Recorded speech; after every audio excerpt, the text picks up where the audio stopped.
আল্লাহ সুবহানাহু ওয়া তাআলা একজন ন্যায়পরায়ণ শাসক কেন আমাদের কাছে পাঠায় না, ওই তখনকার ঘটনা এটা। কিন্তু তার আগে আপনার জীবন অতিষ্ঠ হয়ে যাবে। বলা হয়েছে দাজ্জাল আসার আগের যে সময়টা হবে কয়েক বছর বৃষ্টি বন্ধ হয়ে যাবে, কয়েক বছর তারপরের দুর্ভিক্ষ শুরু হয়ে যাবে, খাদ্যের ঘাটতি দেখা দেবে। দাজ্জালকে মানুষ এমনিতে গ্রহণ করে নেবে না। দাজ্জাল তো আসবে একটা পীরের ভেষ, ও তো আল্লাহর ওলি। দাজ্জাল কি আছে? রাসূল সাল্লাল্লাহু আলাইহি ওয়াসাল্লাম দুই ব্যক্তিকে তাওয়াফ করতে দেখেছেন, প্রথম ব্যক্তি দ্বিতীয় ব্যক্তি। বলছে প্রথম ব্যক্তিটাকে যার শরীরে ঘাম ঝরতেছে, একটু লম্বা চুল, গেটিটা উঁচা, তখন বলতেছে এটা হচ্ছে ঈসা মাসিহ। বলছে পরে যে তাওয়াফ করতে দেখলেন, বলছে এটাকে, বলছে এটা মাসিহুদ দাজ্জাল, এ কোকড়ানো চুল, এটা হচ্ছে দাজ্জাল। তাহলে কাফের কি তাওয়াফ করে? ও মুসলিম রূপে আসবে, আল্লাহর ওলি রূপে আসবে, বলবে যে আমি আল্লাহ, নিজে ডাইরেক্ট আল্লাহ দাবি করবে। দাজ্জাল এটা করবে না, যেটা আমাদের পীরেরা দাবি করে, যে ওরা এখন আংশিক মুর্দাকে জিন্দা করে দিতে পারে, আপনাকে রিজিকে বাড়াই দিতে পারে। আর ও বড় দাজ্জাল, বড় পীর হয়ে আসবে, আর ও বলবেন আমি আল্লাহর ওলি, ডাইরেক্ট বলবে আমি আল্লাহ। ও বলবে বৃষ্টি হতে, বৃষ্টি ঝরে যাবে। আল্লাহ এই ক্ষমতাকে দিয়ে রেখেছে। তার মানে সেই দুর্ভিক্ষের কবলে পড়েছেন আপনি, এখন আপনি ডিসাইড করে নিচ্ছেন যে মেহেদির সময় চলে আসছে। এটা কত বছর লাগবে এটা আল্লাহ সুবহানাহু ওয়া তাআলা ভালো জানে। এটা হতে পারে 2, 4, 5, 10 বছরের মধ্যে হয়ে যাবে, আবার আল্লাহ চাইলে এটা কয়েকশো বছর পরেও হতে পারে। কিন্তু এটা আপনি আলামত দেখে তো ডিসাইড করতে পারেন না। ধোঁকা খেয়ে যায় না এদের বক্তব্যের ধরন দেখে। আপনার কাছে মনে হবে যে পরিস্থিতি এতটাই ঘোলাটে হয়ে গেছে, না এখনো এতটা ঘোলাটে হয়নি। এখন পর্যন্ত তাওয়াফ হয়, এখন পর্যন্ত হজে আপনি যেতে পারতেছেন, কিন্তু সেই সময়টার মধ্যে এতটা ক্ষমতা মানুষের থাকবে না, জীবন সংকীর্ণ হয়ে যাবে। রাসূল কি বলেছেন? তোমার জীবন এতটা সংকীর্ণ হয়ে যাবে তুমি পথ চলতে পারবে না। হ্যাঁ, কারো কারো জীবন এতটা সংকীর্ণ হয়ে গেছে, কিন্তু এটা ব্যাপক পর্যায়ে হবে। আজকে আমাদের সমাজে গতকালকে রাতের 1:30 বাজে লাইভ আপনি দেখবেন করেছি, আমাদের যেখানে বসবাস করি তার পাশে অনুষ্ঠান করেছে, রাতের 1:30 পর্যন্ত তারা গান বাজিয়েছে। কত নির্বোধ! এদেরকে আমরা গালি দিতে আমাদেরকে লজ্জা লাগে যে নির্বোধরা বলতেছে এখন এগুলোর বিপক্ষে বলার সময় না, এখন জিহাদের সময়। এখন যে গান শুনে শুনুক, জেনা করে করুক, যে মদ খায় খাক, যে নামাজ না পড়ে না পড়ুক, এগুলো নিয়ে আপনার কথা বলবেন না, এখন জিহাদের ডাক দিতে হবে। বুঝেন ভাষা? তো এটা কাদের ফতুয়া? এর ওস্তাদকে, যারা এই যে এগুলা লিখে ফেসবুকের মধ্যে, নেটের মধ্যে শুধু আপনি দেখতে পাবেন, বলতেছে এক বাপের বেটাও যে আমরা যদি এখন ইসরায়েলের পার্শ্ববর্তী রাষ্ট্র হইতাম তাহলে ইহুদিদেরকে দেখিয়ে দিতাম। আরে তুমি তোমার পার্শ্ববর্তী রাষ্ট্র ইন্ডিয়ারে কিছু দেখাও, তোমার ঘরের লগে মন্দির, ওদেরকে তো কিছু কইতে পারো না। আর তুমি যাচ্ছ এই এত শত কিলোমিটার পার হয়ে ইসরায়েলে। তোমার চাইতে বহু বড় জাজবাওয়ালা ইমানদার এখনো তো মিশরে আছে, নাই? ইয়েমানে নাই? সৌদি আরবে নাই? তারপর তার পার্শ্ববর্তী রাষ্ট্র কি তুরস্ক না? তাদের মধ্যে কি মুসলমানরা কি সব কি ওই সব ওহাবি? তুরস্কের সব ওহাবি? তোমার মিশরের বাপদাদারা কি সব ওহাবি? নাকি তারা তোমাদের মাযহাবেরই লোক? তো তারা কেন চুপ করে বসে আছে? তাদের বর্ডারই তো ইসরায়েল। তো এখান থেকে বড় বড় ফতোয়া কথা বলে, আর আমরা এগুলো বলতে গেলে বলবে যে এই যে এরা এই ইসরায়েলের পক্ষে, এরা ফিলিস্তিনের বিপক্ষে। যেখানে আমাদের নবীদেরকে হত্যা করেছে ইহুদিরা, আপনাকে ছাড়বে, আমাদেরকে ছাড়বে? তাহলে আমরা ইহুদিদের দালাল? যেখানে আমাদেরকে আমাদের কোরআন দিয়ে আল্লাহ সুবহানাহু ওয়া তাআলা জানিয়েছে ইহুদিদের চরিত্র সম্পর্কে, যে ইহুদিরা তোমাদের নবীদেরকে পর্যন্ত ছাড়ে নাই। আমাদের নবী মুহাম্মদুর রাসূলুল্লাহ সাল্লাল্লাহু আলাইহি সাল্লামকে ইহুদি বিষ খাওয়ায় নাই? তাকে কি উপর থেকে পাথর ফেলে দিয়ে মেরে দিতে চায় নাই? তার মানে একজন মুসলমানের গায়ে রক্ত থাকতে ও কি করে ইহুদিদের দলের হইতে পারে? এই নির্বোধ ইহুদি চিনে না। ও নিজেই কিন্তু ইহুদির মতো চুল কাটে, ও নিজেই এখন পর্যন্ত ইহুদি নাসারাদের মধ্যে প্যান্ট শার্ট পরে, ও নিজেই বোঝে না যে ইহুদিকে। একটা সময় আসতো যখন বলতো যারা শিয়া, অথচ নিজেই শিয়া চিনে না। শিয়ার মতো আচরণ ওর। নামাজের আজানের আগে আসসালাতু আসসালামু আলাইকা ইয়া রাসূলুল্লাহ, তারপরে বলতো আল ওলি ওলিউল্লাহ, আল আলী ওলিউল্লাহ। এটা হচ্ছে শিয়াদের ডাক। আর এই সমস্ত গুমরারা দেয়, অথচ ও আমাদেরকে কয় শিয়া। তো দুঃখ লাগে না? ওই যে আমাদের শেখেরা মাঝে মাঝে বলে ইমাম দোয়া করতেছে মোনাজাতে, আল্লাহ তুমি আমাদেরকে বেদাত থেকে মুক্ত রাখো, অথচ করতেছেও বেদাত। বুঝেন? তো এরকম হয়ে গেছে অবস্থা। তো আল্লাহ সুবহানাহু ওয়া তাআলা বলেছেন পৃথিবী এতটা সংকীর্ণ হয়ে যাবে যে মুসলিমদের নিঃশ্বাস ফেলাটা কঠিন হয়ে যাবে, এতটা মারাত্মকের দিকে যাচ্ছে। তখন রাসূলুল্লাহ সাল্লাল্লাহু আলাইহি ওয়াসাল্লাম বলেছেন এত কঠিন যখন হয়ে যাবে তখন তোমরা কি করবে? তখন রাসূল সাল্লাল্লাহু আলাইহি ওয়াসাল্লামকে জিজ্ঞাসা করা হয়েছে ওয়া কাইফা বিনা ইয়া রাসূলুল্লাহ, ওই সময়ে তাহলে আমরা কিভাবে টিকবো, কিভাবে চলবো, আমাদেরকে দিক নির্দেশনা দেন। তখন রাসূলুল্লাহ সাল্লাল্লাহু আলাইহি ওয়াসাল্লাম বলেছেন আমি তো আসলে ছোট, তো এই জন্য আমার রাগ করা না করা কিছু যায় আসে না, কারণ আমার তো অনুসারী না আপনারা। বাংলার জমিনের কয়জন লোক বা আমাদের কথা শুনে? আপনি আপনার রাসূলের কথা শুনেন কিনা দেখবেন আজকের খুতবার পর, আপনার চরিত্র ঠিক থাকলে। রাসূল সাল্লাল্লাহু রাসূল সাল্লাল্লাহু আলাইহি ওয়াসাল্লাম যে দিক নির্দেশনা নিয়েছে, আপনি কিতাব খুলে সেখান থেকে নিন, আমাদের কাছ থেকে নিন না। হাদিস আমি নাম্বার সহ আপনাকে বলে দিই। আবু দাউদে কিতাবুল মালহামা যুদ্ধের অধ্যায় রয়েছে 4342, ইবনু মাজাতে হাদিসটি কিতাবুল ফিতনায় রয়েছে 3975। রাসূল সাল্লাল্লাহু আলাইহি সাল্লাম বলেছেন, ফিতনার সময় তোমরা কিভাবে চলবে? তাখুযুনা মা তারিফুন, তোমরা যেগুলো জানো কোরআন হাদিসের মতে, যেগুলো কোরআন হাদিস সম্মত সেগুলো গ্রহণ করো। ওয়াতাজারুনা মা তুনকিরুন, যেগুলোকে তোমরা অপছন্দ করো সেগুলোকে তোমরা ছাড়ো। একটা মানুষের কাছে, মুসলিমের কাছে গান বাজনা, নেশা, মহিলা নিয়ে উন্মুক্ত রাস্তায় চলাচল করা, মিটিং মিছিল করা, এটা কে বলবে এটা ভালো কাজ? কে বলবে এটা ভালো কাজ? রাসূল বলেছে, যেটাকে তোমরা মন্দ হিসেবে জানো, ইসলামে নাজাইজ হিসেবে জানো, সেগুলোকে ছাড়ো, সেখান থেকে বাঁচো, এটা বলে দেওয়া হয়েছে। তারপরে বলা হয়েছে তুকবিলুনা আলা আমরি খাসাতিকুম, তোমাদের মধ্যে যারা খাস তাদের কাছ থেকে কথা গ্রহণ করবে। আমাদের মধ্যে খাস কারা? আমাদের ইমামরা। আমাদের মধ্যে খাস কারা? আমাদের নেতাদের মধ্যে যারা ভালো তারা। আমাদের আলেমরা হচ্ছে আমাদের সমাজের খাস, যারা বিজ্ঞ বিচক্ষণ জ্ঞানী তারা হচ্ছে আমাদের কাছে খাস।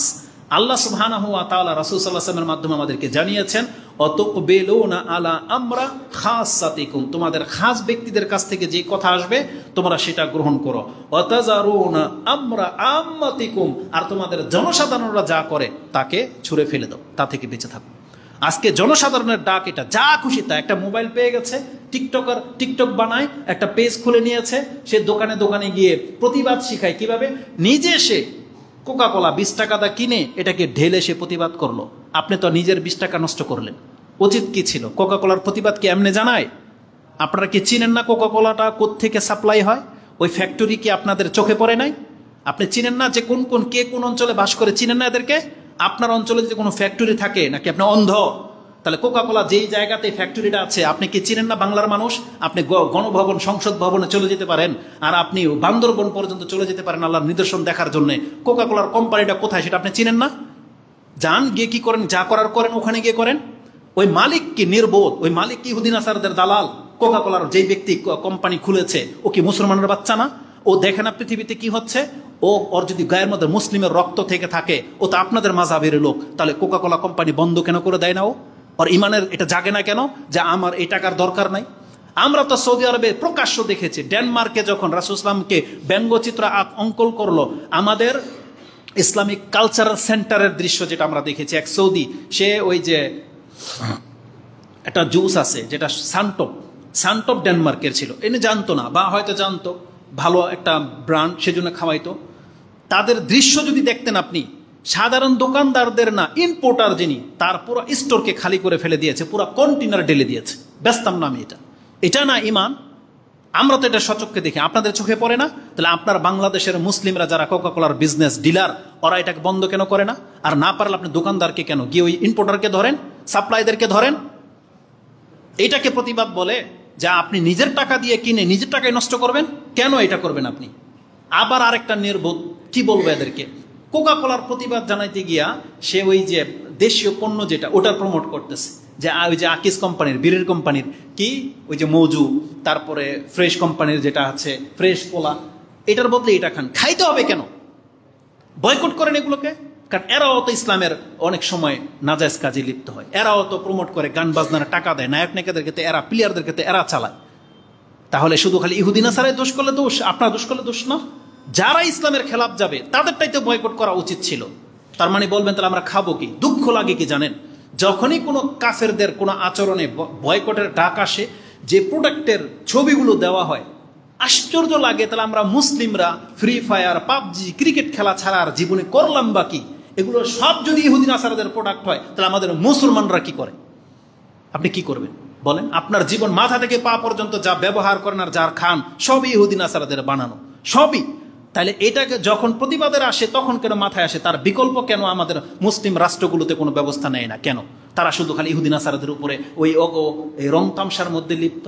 ওরা কেন এগুলো করে, আপনারা কেন করতে পারেন না?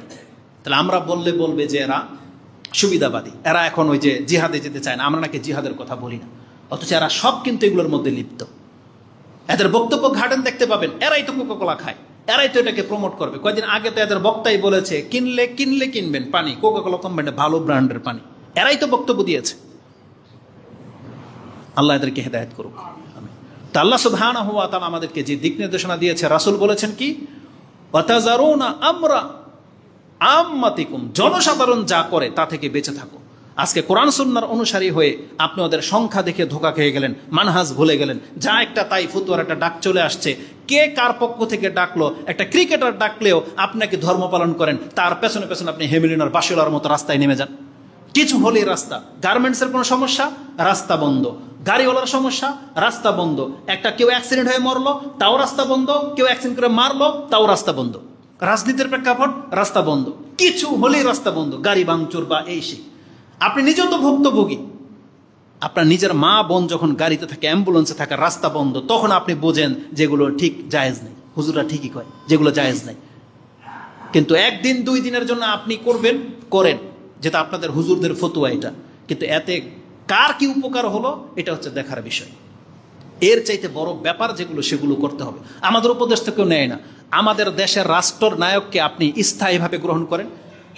বাংলাদেশে ভোটাভুটি যারা চায়, গণতন্ত্রের সিস্টেমে যারা ইলেকশন চায়, এরা হচ্ছে এই জাতির জাতি, এরা হলো হিংসুক, এরা হলো সব চোরবাটপার, লুটতারাজকারী। মানে ওরা খাচ্ছে, আমরা খাইতে পারতেছি না, যেন আমাদের দল ক্ষমতায় আসতে হবে, এটা হচ্ছে তাদের টেন্ডেন্সি। দ্বিতীয়ত হচ্ছে বাংলাদেশে একটা ইলেকশন আসা মানে 50 বছরের জন্য বাংলাদেশকে পিছিয়ে ফেলে দেওয়া। এটা তো আমি কেন, সবাই জানেন। একটা ইলেকশন হওয়া মানে, একটা সরকারকে পরিবর্তন করে দেওয়া মানে 50 বছরের নিচে আপনি ফেলে দিলেন একটা রাষ্ট্রকে। কারণ ইলেকশনের মধ্যে কত মারামারি, কত কাটাকাটি, কত টাকা নষ্ট হয়, কত জালিয়াতি হয়, কত কি সমস্যা হয়, এগুলো সবাই জানে। তাহলে মুসলমানদের যাদের ডাকে লাখো মানুষ রাস্তায় নেমে যায়, তারা এখন ডাক দিয়ে বাংলাদেশটাকে একজন আলেমের হাতে কেন নিয়ে আসতে পারতেছে না? তারা ডাকলে তো পুরো রাস্তা ব্লক হয়ে যায়, ব্লক হয়ে যায় না, তারা বলে আগুন জ্বালিয়ে দিবে। তাহলে তারা রাষ্ট্রটাকে একজন ভালো আলেমের কাছে একবার স্থায়ীভাবে গেঁথে কেন দেয় না? কেন ডিক্লেয়ার হচ্ছে না যে বাংলাদেশে আর কোনো গণতন্ত্র চলবে না, ইলেকশন ফিলেকশন নাই? আমাদের দেশের যারা মাথা, যারা ভালো বোঝে, তারা রাষ্ট্র চালাবে এককভাবে, জনসাধারণ এটাই মেনে নেবে। কিন্তু করেন না কেন? এটা ফাঁসাই দিয়ে কেন বসে আছেন? যাকে এতদিন ঘুষখোর বলতেন, এখন তার মতন হিরু নাকি নাই? এটাই হচ্ছে আমাদের চরিত্র। তারপরে আমরা যেই বসুক, আপনারাও বসে যান, সেটা জামাত ইসলাম হোক বা ওই খেলাফতের মজলিসের কেউ হোক, একটা মুসলমান তার খিলাফ যাবে না। যে কেউ, একটা চরমপন্থীও যদি বসে যায়, রাষ্ট্রে নায়ক হয়ে যায়, কোরআন সুন্নাহওয়ালাদের কারো কোনো প্রতিবাদ থাকবে না। কারণ আমাদেরকে শিক্ষা দেওয়া হয়েছে রাষ্ট্রনায়কের আনুগত্য করা ফরজ, তার ভালোটা গ্রহণ করতে হবে, তার মন্দর ক্ষেত্রে তার উপদেশ দিতে হবে, তাকে ছুঁড়ে ফেলে দিতে বলা হয়নি। তাহলে আজকে বাংলাদেশে এটা একটা মানে ইসলামীকরণ করে, আলহামদুলিল্লাহ, এটা ইসলামের একদম হুবহু কাছাকাছি তাকে ক্ষমতায় বসিয়ে দেওয়া হয়েছে। এখন তাকে টিকিয়ে থাকার জন্য চেষ্টা করেন, কিন্তু আরেক দল লেগে আছে, না, একে সরাইতে হবে, কাজ করতে দেন, ওনাকে সাথে হয়ে ওনাকে শক্তিশালী করেন। এগুলো তো আমাদের কাছ থেকে উপদেশ নেবে না। আমাদের ডিফেন্সকে বলেন, আমাদের যুবকদেরকে স্কুলের মধ্যে এই অস্ত্রের ট্রেনিং নেওয়া শিখান, আমাদেরকে অস্ত্র কেনার অনুমতি দিয়ে দেন, বা আমাদের কাছ থেকে অস্ত্র নিয়ে আপনারা ডিফেন্স শক্তিশালী হন। যেখানে যে কোনো সময় আল্লাহ বলেছেন মুসলিমদের শত্রু হচ্ছে, প্রকাশ্য শত্রু হচ্ছে ইহুদি এবং যারা শিরিক করে আল্লাহর সাথে। ইহুদিরা পশ্চিম দিকে আছে, আর পূর্ব দিকে মুসলিমদের শত্রু কারা? হিন্দুরা। এই হিন্দুত্ববাদ যারা মুসলিমদের মসজিদগুলোকে ভেঙে দিচ্ছে, আপনি পার্শ্ববর্তী রাষ্ট্র হয়ে কিছুই করতে পারলেন না, আর আপনি এত দূরের ব্যাপারে আপনি নাক গলান, যেটা কিছুই করতে পারবেন না আপনি, হামতাম দেখানো ছাড়া। কে কি করে, কে কি পোস্ট করে, এটা আমরা তো দেখি।